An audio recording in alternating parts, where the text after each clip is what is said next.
কিছুক্ষণ আগে আমাদের কাছে খবর আসে যে এনপিসি পাড়ার যে মরণ গোপ ওনার বাড়িতে কান্ট্রিমেড লিকার বিক্রি করছেন এবং এলাকার বিভিন্ন লোক ওই জায়গাতে মদ খেয়ে এলাকাতে বিভিন্ন সমস্যার সৃষ্টি করছে।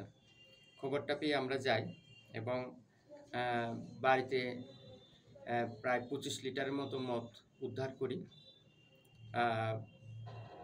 এখানে উল্লেখ্য যে মরণ গোপ উনি দীর্ঘদিন ধরে অসুস্থ, সে সুবাদে বা সে সুযোগটাকে কাজে লাগিয়ে ব্যবসা করছে এলাকাবাসীর অভিযোগ।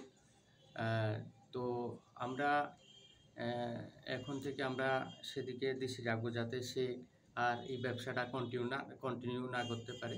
তাছাড়া তার বিরুদ্ধে আমরা প্রসিকিউশন নিচ্ছি যাতে ভবিষ্যতের জন্য সে সতর্ক হয়। আচ্ছা, আরেকটা বিষয়, এই মরণ গ্রুপের বাড়ি যে এনপিসি পাড়া তো মূলত খোয়াই শহরের একেবারে প্রাণকেন্দ্রেই, তো দীর্ঘদিন ধরে ব্যবসা করছে। এই বিষয়ে এই মদগুলি কোথায় থেকে আসছে স্যার?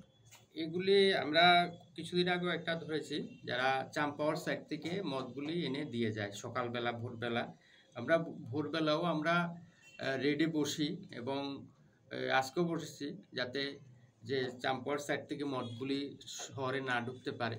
তবুও ওরা ফাঁকে ফুঁকে ঢুকে এলাকার তে দিয়ে যায় মদগুলি। তো আমরা স্টাফ বাড়িয়ে যাতে এলাকাতে বাংলা মদ না ঢুকতে পারে সেদিকে আমরা দৃষ্টি রাখছি। তো এরকম অভিযান কি আগামী দিনে জারি থাকবে? এরকম অভিযান আগামী দিনেও জারি থাকবে। ধন্যবাদ।